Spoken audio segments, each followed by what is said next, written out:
tentang kasusnya Vina yang lagi viral ini Pak, dari kacamata Bapak sendiri melihatnya seperti apa?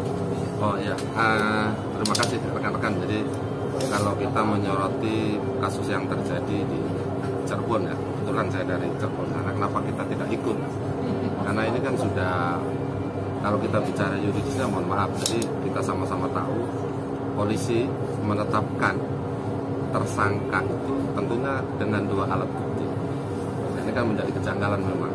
Kenapa ditetapkan tersangka, tapi orangnya nggak tahu. Ini kan yang lagi viral itu, kok orang ditetapkan tersangka kok nggak tahu siapa orangnya.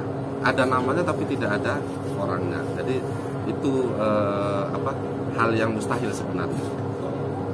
Kalau menurut saya ya tinggal profesionalismenya penyidik. Sekarang sudah ada ketangkap katanya, kemudian selagi viral. Sekarang tinggal profesionalnya teman-teman yang pengacaranya ini. Teman-teman pengacara, silakan aja dibuktikan bahwa apa yang dituduhkan, apa yang kemudian disampaikan oleh penyidik itu tidak benar. Saya rasa itu ini perlu kesigapan, kecerdasan teman-teman yang ngawal kasus ini. Saya rasa itu. Ada kemungkinan salah tangkap itu atau gimana Pak? Atau... Ya, kan itu hal yang biasa. Kalau menurut saya di dunia hukum itu hal yang biasa. Makanya tadi saya katakan tergantung dari teman-teman pengacara yang mengawal ini, yang ada di sana, bisa nggak membuktikan bahwa itu salah tangkap. Kan hukum kan tidak karena persepsi ya, tapi karena fakta. Makanya silakan aja. Mudah-mudahan teman-teman yang mengawal kasus ini bisa membuktikan bahwa memang ini salah tangkap. Kalau untuk mengomen lebih lanjutkan itu nanti di persidangan lah. Saya rasa itu.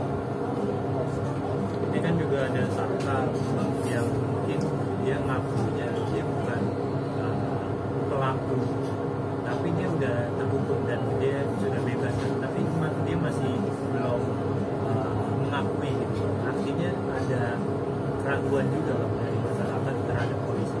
Ya itu tadi, makanya kalau kita sama-sama tahu juga lah kalau kemudian seorang tersangka atau seorang kemudian yang diduga itu untuk mengelak itu kan sah-sah saja. Makanya sekali lagi sekarang kan saya dengar juga atau kita lihat pakai pengacara juga sudah itu untuk membuktikan itu. Silakan buktikan. Mudah-mudahan teman-teman yang ngawal pengacara ini itu bisa membuktikan faktanya loh, bukan karena prediksi, bukan karena tekanan dan sebagainya. Saya rasa itu ini perlu pembuktian lah faktanya. Betul nggak pada saat itu kemudian ditangkap salah gitu kan? Berarti kan rentetannya panjang dong itu. Di situ ada penyidik, ada jaksa penuntut umum, ada majelis hakim yang memang akan kena imbasnya semua kan. Oke Pak. Bapak itu kan 5 tersangka mengatakan tidak mengenal si Peggy dan hanya satu yang katanya mengenal si Peggy itu Pak. Menurut Bapak itu seperti apa? Ya itu tadi mungkin sama dasarnya bahwa memang kalau orang mengatakan itu apa ya, fakta baru lah ya. Nah sekarang tinggal ini kalau saya nanti ngomong terlalu banyak nanti takut teman-teman yang nangani maksudnya pengacaranya nanti takut wah ini gimana gitu. Saya rasa teman-teman yang nangani kasus ini sudah luar biasa lah. Mudah-mudahan bisa membuktikan tadi apa yang dibutuhkan. Oke Pak, ini suatu kinerja yang buruk misalnya buat kepolisian ini bisa memproses bisa 2 kali 3 kali salah tangkap, itu menurut Bapak gimana melihat itu? Ya itu ya, kalau saya bicara kemudian yuridis, tadi saya katakan di awal bahwa tidak mungkin teman-teman penyidik itu kemudian menetapkan tersangka kalau tidak 2 alat bukti.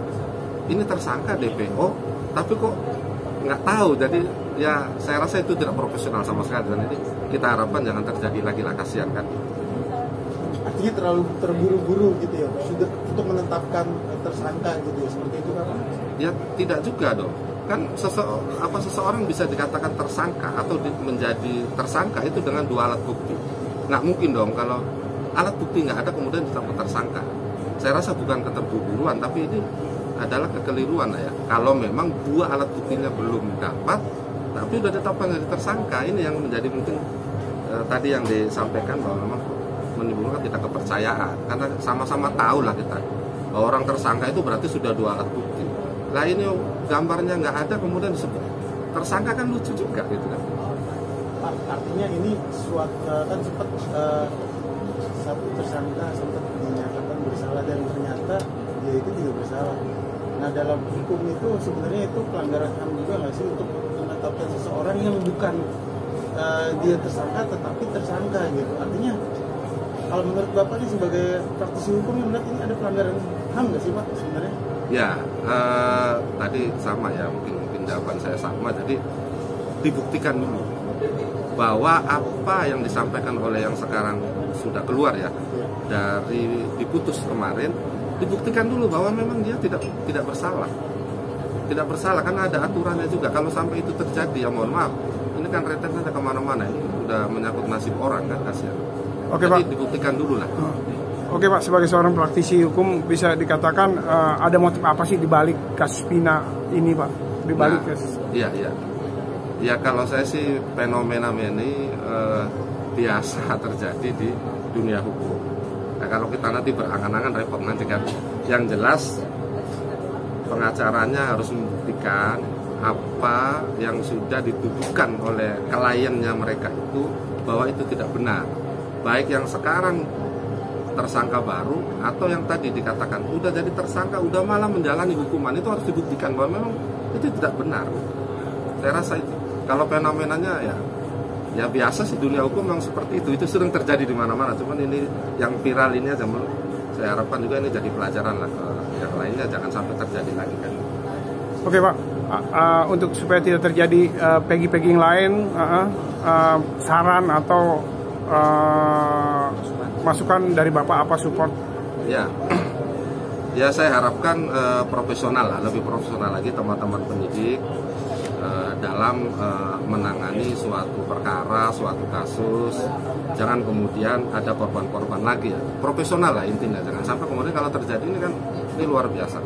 Intinya saya mohon juga dan berharap supaya Pak Kapolri mungkin ya ini untuk pelajaran, kalau memang ini ada terjadi kesalahan ya ditindak lah, jangan pandang dulu lah bahwa dikasih pelajaran, nggak boleh lah seperti ini. Kasihan kalau, tapi dalam tanda petik ya, kalau memang bisa membuktikan bahwa apa yang dituduhkan oleh polisi itu tidak benar. Karena sekali lagi hukum kita tidak mengenal katanya, tapi fakta. Itu saya rasa. Pak, konsekuensinya Pak apabila emang terjadi salah tangkap, terus apabila si korban itu bukan tersangka, konsekuensinya apa Pak? Terus dia berhak nggak Pak minta ganti rugi dari pihak? Baik, diatur di dalam KUHP kita. Kalau memang terjadi orang itu salah tangkap, kemudian dia salah jadi tersangka, minta rehabilitasi, baik nama, baik dan kerugian. Nah itu diatur di KUHP kita. Boleh nanti mungkin pengacaranya mereka paham lah. Kalau bisa membuktikan tidak benar, maka mereka mengajukan itu ke pengadilan bahwa untuk menetapkan nama baiknya dia dipulihkan dan kemudian kerugian apa yang ditimbulkan, dan itu kalau memang diputuskan nanti pihak-pihak yang sudah melakukan itu akan bertanggung jawab. Oke.